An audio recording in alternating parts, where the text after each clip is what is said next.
Hello everybody. So this was the biggest requested part for the next class, and that is having to do with the overall body. Because of time limitations, we can't get super in depth, but I hope to get you to the point where you can figure out how to make bodies proportional the way you want them to be proportional. And maybe in the future we can do something that's a little bit more about detail, like muscle mass and things like that. I need to go with Taft to learn a little bit of the rules about what they do and don't allow for a video like that. So from here, pretty much, you can kind of ignore this part. We won't be worrying about this right now, but the body... Learning how to draw an anime body is very similar to learning how to draw just an everyday person's body. Sometimes the proportions are a little bit different, but overall we got a lot of the same rules that apply. It just, what ends up making it anime in the end is how you finish it. Or polish it off, what have you. So we need to start off with a head shape, and that is... the important thing, we're not going to do this super detailed. We already did a face tutorial, and I'm sketching this in extremely loosely. This doesn't have to be a really detailed thing. Alright, so that is my head. Let's say it's all prettified and lipsticked and makeup and flowing gorgeous hair, the whole 9 yards. But this is what we need to get started as far as doing the whole body. Now, a torso for a person is about pretty much 2 heads wide, 3 heads tall. And this ends up including the neck in this. So, we are going to take the head that I just drew, and I'm going to use this wire here for my unit of measurement. So from the end of that wire to where my thumbnail is, that is 1 head width. So kind of basically, okay, here's the middle of the head, goes to about there. And then if I go from the middle of the head again to about here, here is the next marker. So 2 heads wide. And there's the middle. Now it's going to be 3 heads tall. So I'm going to take the height of my head, be about that, without hair. That's important, without the hair. Get my measurement. There's 1, 2, and 3. Kind of extend these markers, or this marker, further than the arms here. Now, the overall body itself is actually 3 heads wide. Now, what I just said that the torso is 2 heads wide. What I am just saying when I say the body is 3 heads wide, and pretty much I'm going to guesstimate about halfway between these 2 marks. Basically, this is where your arms go. Your shoulders and your arms should pretty much fit into this little area. So I'm going to just draw a light box. And this does not have to be a perfect box. This is just a rough guesstimation. Alright, so this is where our torso is entirely going to be. Is inside this box. Like so. And then arms and shoulders, anything that attaches to the torso, is going to be out here. So just vaguely putting reminder marks here. Shoulder there. Those are actually going to attach a little bit differently, but... Alright, so when we have a torso overall, 2 of the heads are basically the rib cage, more or less, and 1 of the heads is the pelvic bone. So I'm going to go ahead and square off those areas. Now, a pelvic bone is not a perfect square, so I'm going to give myself a little bit of a rectangle here. And pelvic bone, basically you only need to worry about the basic shape. Pelvic bone doesn't go all the way to the top, but it has these giant butterfly wings. So just think of a butterfly when you're drawing.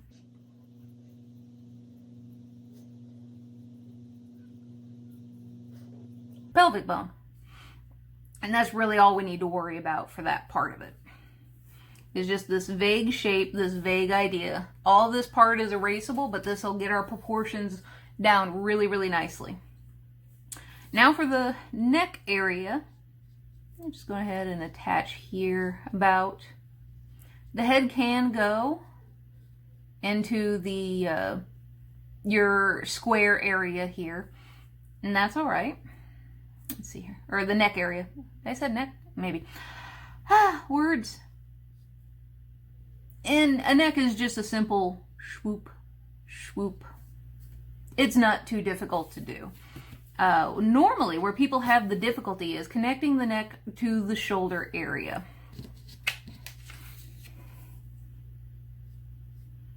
So I like to give my necks, if it's a super thin person with a super skinny neck like this whole box is going to be brought in narrower, because sometimes body types don't always fit the perfect structure of 3 heads wide and the torso being 3 heads tall. Sometimes in some animes you may notice the torso is actually shorter than 3 heads. Sometimes it's, I've never seen it shorter, as short this way, height-wise, as 2 whole heads. The shortest I've ever seen a torso done is 2.5 or maybe 2.25 of a head.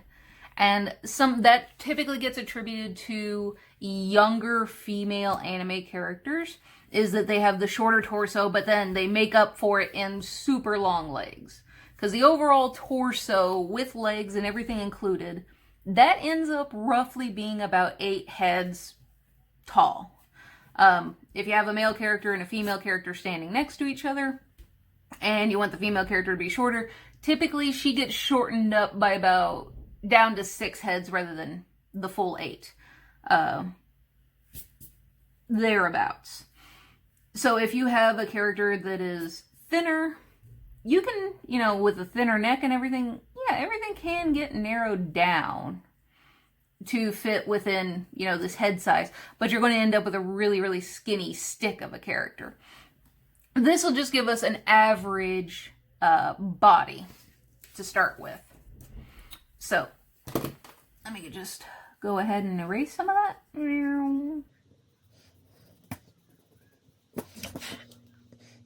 Now, I know my arms should not exceed this area here. Now, some of you may be thinking, well, just drawing a character straight on, that's boring, and you're right. Drawing a character straight on is typically pretty boring, especially when they're just standing there straight and nothing else. But you got to master this first before you can start mastering being able to do whatever you want at whatever angle you want. That takes a lot of practice. I know I was asked to do a sideways one, and I'm going to at least show you how to do the torso sideways to get you started. But it's a lot more, what I'm going to be showing you here, you can eventually, with practice, start translating things into the angles that you want. Alright, so, let's see. Now, I typically like going ahead and kind of sketching in my shoulders, more or less. And I do a little bit of an underside here. Give myself an idea of where the collarbone is. Now, as you're coming out from the neck, it dips down roughly about where the collarbone would end, and I just drew lines, and once they felt appropriate, yeah, okay. So it comes down, but then it starts lifting up and connects to the shoulder, like right around in there. This is the armpit area. You never do armpits. I'll show you a bad example. If you have your body here, and your arms over here, you never do this. You never make a swoop. Bodies don't work that way unless maybe the shoulder's been dislocated. And even then, if the shoulder's been dislocated, the arm's just sitting there flopping around and it still wouldn't quite look like that. But once you have your torsos, your arm connects and has a little fold that goes this way. And then you have the rest of the arm come out, and then the body actually separates from the arm somewhere around down here. But we'll get into that in a minute. Just want to show you why we want this little connector area.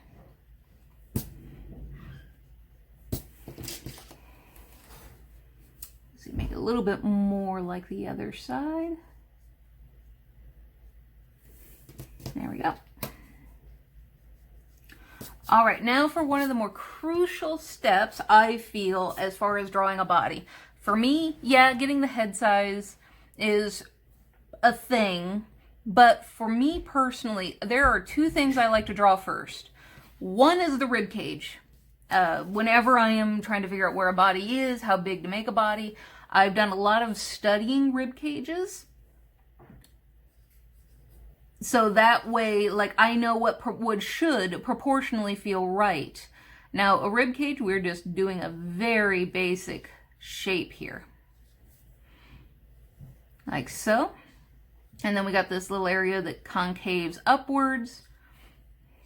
And then it goes into, you know, oblivion, the rest of the body. So when I'm drawing straight on, all I need to do is that.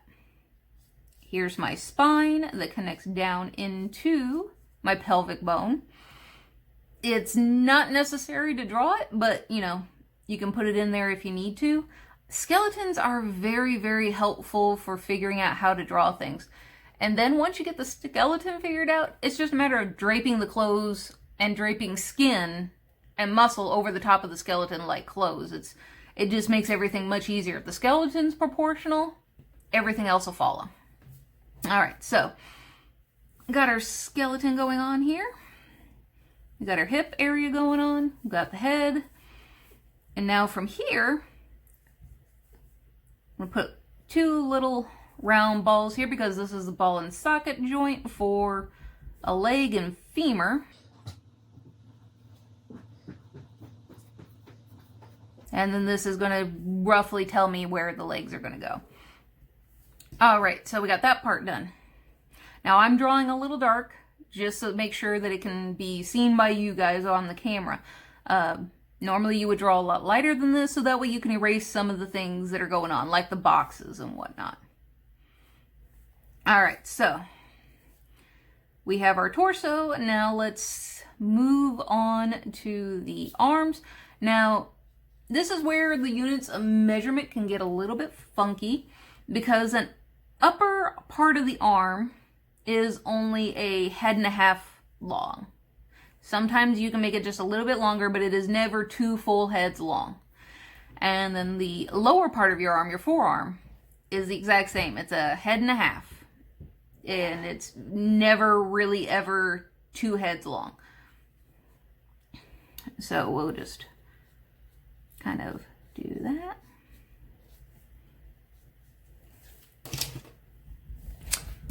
Use my unit of measurement here. So from here, that's 1 unit there. And then there's about roughly half, so I went slightly over.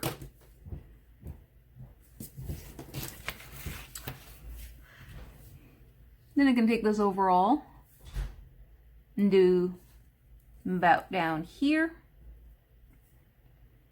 So when you're doing an arm, it usually divots in and comes back outwards. For the forearm, this gives you the area of the elbow. The bendy part was what I was going to say there for a second. It's like, no, that ain't it. And then you have your hand down here. And I'm just going to draw a little mitten. And if you ever stand up, and if you're ever wondering, well, okay, so you don't remember how to do arms and making the arms proportional with the rest of the body, which I know this looks funky right now because we don't have the rest of the legs in here.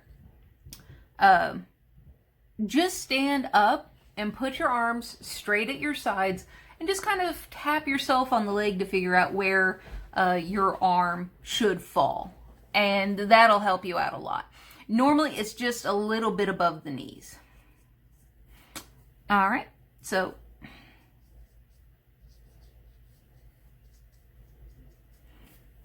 thereabouts. Now, as far as to put skin on the rest of this, well, our rib cage is already pretty much done its job here. And what can make this either male or female is how you cinch in the waist. Female waist can come in quite a bit and then lay over the top of the pelvic bone here. And then nice roundy hips right there. And now we have our leg area. So I'm just going to kind of blob these thighs in.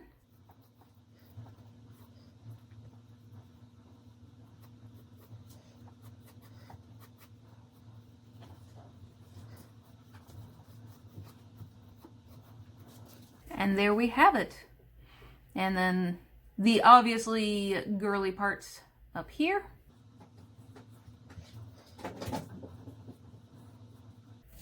Helps if you put them on right, doesn't it? You come down from the armpit. Down from the armpit.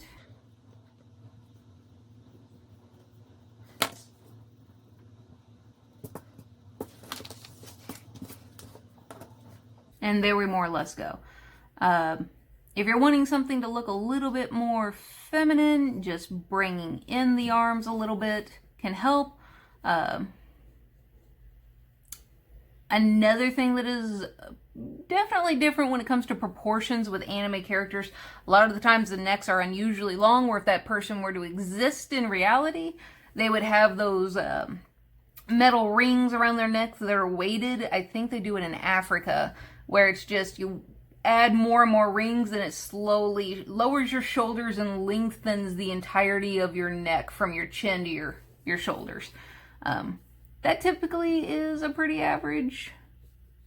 It seems like every anime character has performed this on themselves in order for them to have such unusually long necks, but that is a thing. So I'm just going to go in and lift my head up and give myself a little bit more neck. And even anime girls have shoulders, and you can, again, depending on your character and how you're doing things, you can come in and tweak, especially considering how light or how dark you may have drawn.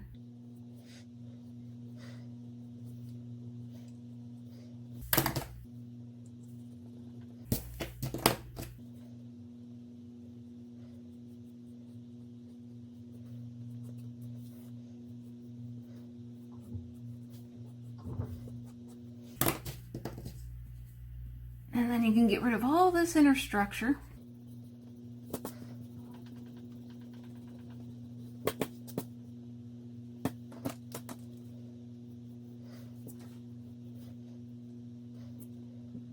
And now about where our pelvic bone was is where we're going to have pretty much our belly button. Thereabouts.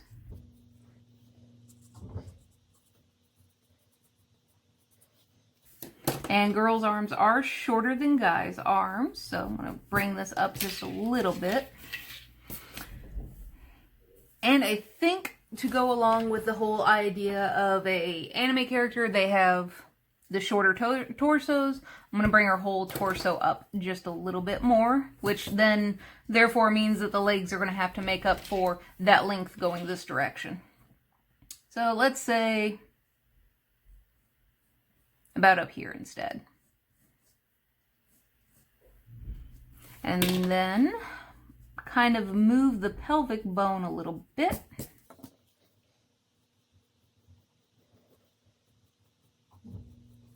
I'll just round that out just a little bit more.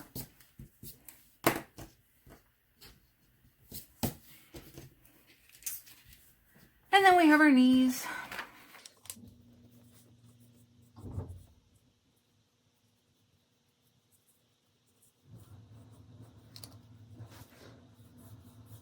Make sure I get my hands in the proper spot.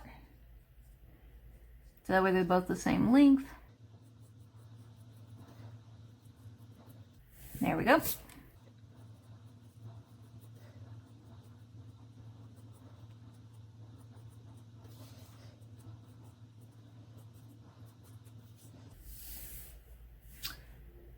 And I typically like doing these as little slices of American cheese, if you want to think about it. And then have my calves come off of that. About like so. Now, because I did lengthen up here, honestly, I need to bring the knees up just a tiny bit more. So that way I can give length to the bottom part of my leg.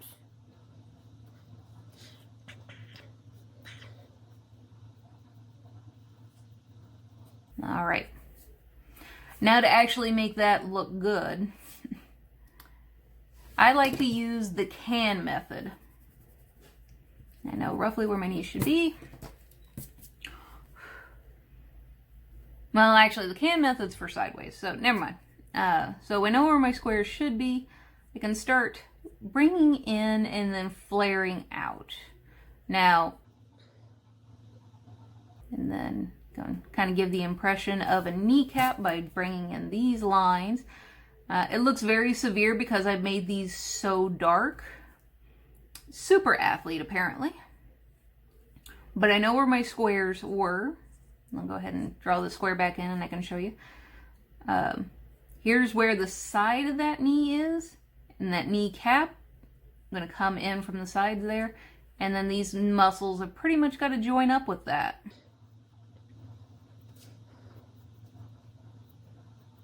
Like that.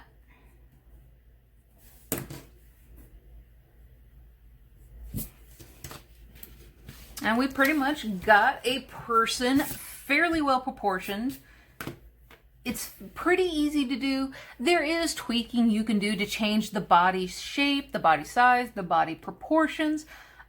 I don't know if I can get very detailed about this area with not knowing what parents do and don't allow, but the best thing to do with this area is look at what you see on a lot of other living people. For when it comes to that, there are magazines you can look at and stuff like that to figure out the shapes that are there. I'm trying to be as delicate as possible about that. But as you can see, what started out also as something that was fairly masculine turned fairly feminine. And a good rule of thumb when it comes to drawing human bodies, male to female, biggest thing is a male is a triangle. Shoulders are here, and basically this area is right here. I feel like I'm on YouTube trying to, well, I guess I will be posting these on YouTube, so I gotta make these fairly family friendly. So an overall, a male's body, if this is the torso here, and we got the rib cage that goes in. Obviously this isn't proportional because I'm not doing my proportions. No! Now, when we start doing a male's body, we don't get that tapering in and widening out bit.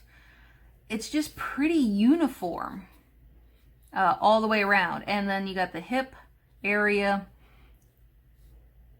that comes up to the torso, and then guyness there.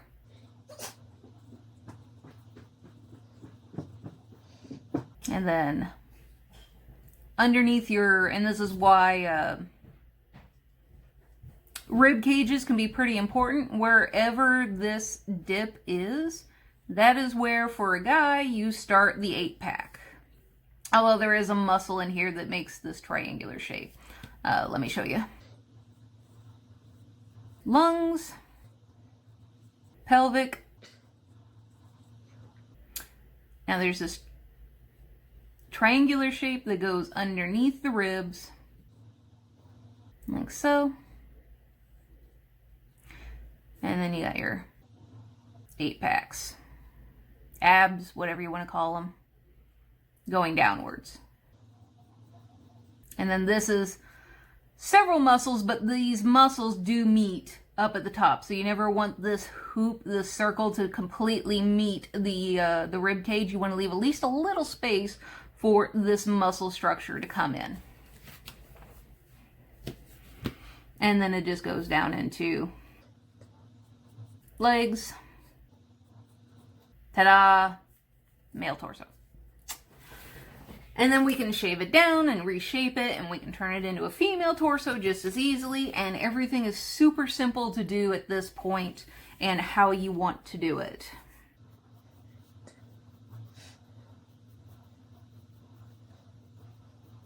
And there's our body shape, our body structure. Now, if you're wanting to do this sideways, as you can see what I got going on here, this is what a rib cage basically looks like from the side. And when I do a sideways pose, I always start with the rib cage. And then underneath it, I put the pelvic bone area, which is pretty much about the same width this direction as a rib cage. So let's see here. Kind of give you more of an idea. Here's a head with a nose on it, so that way you can see what I'm talking about.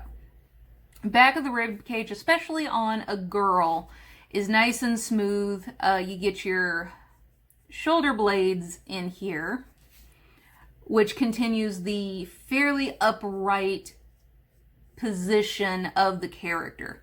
A male character has a little bit. Now, some people will change the rib cage structure and the shoulder blade structure of a male character.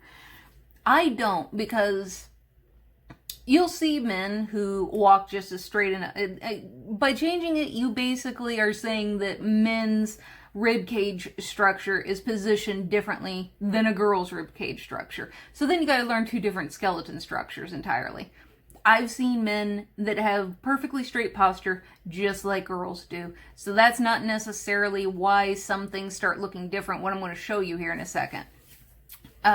Typically, you'll see some guys, they kind of look like they're slouching a little bit. And that's just because there's more muscle back here. So you just give them a little bit more muscle to make up for that. So here's, say, an arm. We got a shoulder going on here. Maybe like a WWF wrestler, kind of, big muscular structure, a little bit more in the back. And that happens. I just add more muscle back there to show that, rather than changing the entire body structure, and then all of this kind of ends up being a little bit useless, because then you got to learn two different skeleton structures. And we don't have different skeleton structures, it's just whether or not if one is smaller than the other. Let me get it back to a little bit more femininized here. Alright, so here's our girl. And I'm going to put a little bit more shoulder blade back here, because shoulder blades do take up room off of the back of a skeleton. So it just kind of goes over the top. And the outermost part of the skeleton, the bone, layer of skin. With, like I showed you with guys, you can just make it a little bit further out and kind of fill it in from there if you want. Alright, so then I got my box down here for my pelvic bone. Now, knowing what a pelvic bone looks like from the side, it's a little less butterfly shaped. Maybe a butterfly flying from the side. But I do this for that shape. Now there's a little tailbone back here. And then I will connect the two with a spine. And then from here, let's see here. We're going to be a little bit outwards in our square because this is where our pelvic bone is. We have muscle and things. So we're going to kind of come upwards. I'm going to give this gal just a little bit more definition up here. But here is our little swoop area.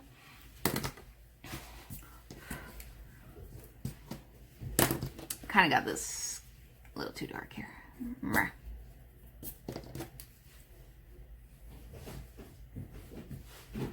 Now, from here is, some people would argue, a woman's most valuable asset, booty. Now, just like what I was talking about with the guys and having more shoulder mass up here, we kind of flare out a little bit. Flare out over the tailbone for the booty. There, she got booty.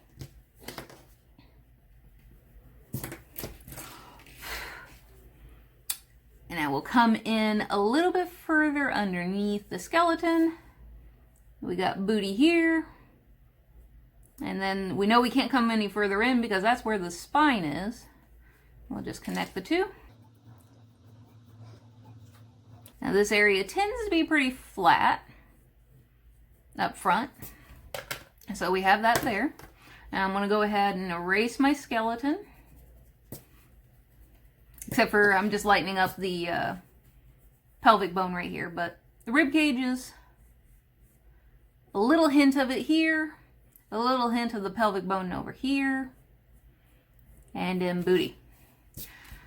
And then from here, this is normally why I normally put like a flat section of rib cage right here, is because this is where, like, for instance, your collarbone is. And if you've ever looked at other women or other girls, it tends to be pretty flat, like along here. And then that's when boobs come in.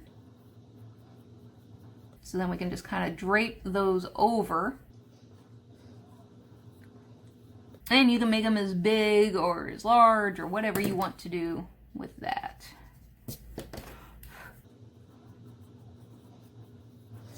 All right. Then from here, usually got a shoulder. And guys and girls, I mean, depending on how muscular your structure is, but the shoulder muscle is pretty much always the same. It's this teardrop shape with a line down the middle. You'll notice it more in guys than you will girls for this line. So it's kind of like this butt heart shape going on up here. And then this gets narrower. This is what, if we were to peel the skin off, this is vaguely what the muscle would look like. This bizarre heart shape. From here, this is where the muscles would start coming out of this heart shape for the shoulder. Now you can do it kind of Dragon Ball Z style, if anybody knows of that. That is a great show to imitate for getting your muscles down, but I also recommend maybe getting an anatomy book and, like, okay, in Dragon Ball Z, this muscle is doing this. Why? Go and look at a anatomy book that shows you the muscles. And then, oh, okay, so that's that muscle, that's that shape. It's really good for that kind of stuff. And one side is going to be up higher than the other. Super meaty arms. Ha. Dragon Ball Z muscles. Forearm comes down, and then you get this over here, narrows into said hand. It might be a little bit long on this part, but maybe a little long over here too. Yeah, I did.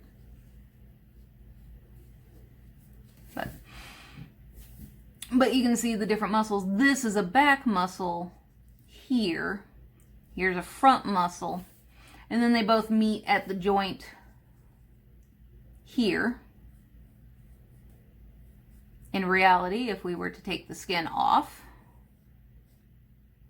and then they both disappear behind this heart shape. And then you got the big muscle on the front of your forearm. It goes there, and then you got all these little tinier muscles that come around, and then you got the elbow, which is where the bones are, and that bend and cartilage and all that good stuff right there.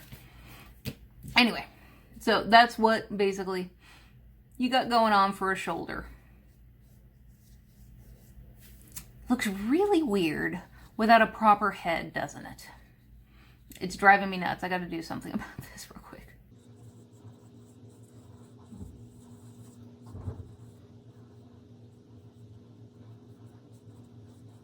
There, much better. I couldn't believe how much that was bothering me. Alright, so we know our arms go here, and then it goes more like down here. And then elbow, but I'm going to go ahead and show you what goes on behind where the arm goes. So I'm just spaghetti arms right there. Now for the rest of the leg going on. So I like to draw in the middle of my pelvic bone a little ball. Again, our ball and socket joints for a femur. And that just comes straight down like before. And then the leg meets with the booty. The booty is a muscle that attaches itself to the leg over here. So we'll just have a little small divot. You don't want that divot to come up too far and divide the booty off. And then we want a little bit more thigh muscle in the front. Something that kind of, minus these, if I were to draw a straight line down the rib cage, would more or less everything would look nice and flat. And it'll be the same for guys too. Nice and flat line. The only thing that ruins the flat line is sweater puppets. So, and then we have another line for the booty back here, but, and then we go downwards. Like so. And then it turns into knees, and I'll go ahead and show you the can method. Doing knees from the side is actually extremely easy. So, I have a can. And I want to set it precariously on top of another can where it's just a little bit off. You want the cans to be the same size. As if the top can will, if you accidentally touch it too much, it'll tip over. We've already got our knee structure, believe it or not. So we just cave this in here, and then we create a bigger muscle back here, which is the calf itself. Go straight down. Then this turns into the thigh. And then starting from the top of the can in the back right here, there's our other thigh.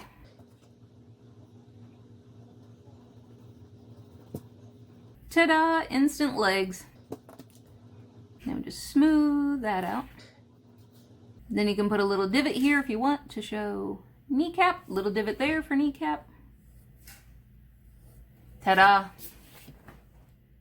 Leg. And I'll show you a little bit clearer what I mean by the booty back here. So you got your thigh up here, little divot, and then the booty.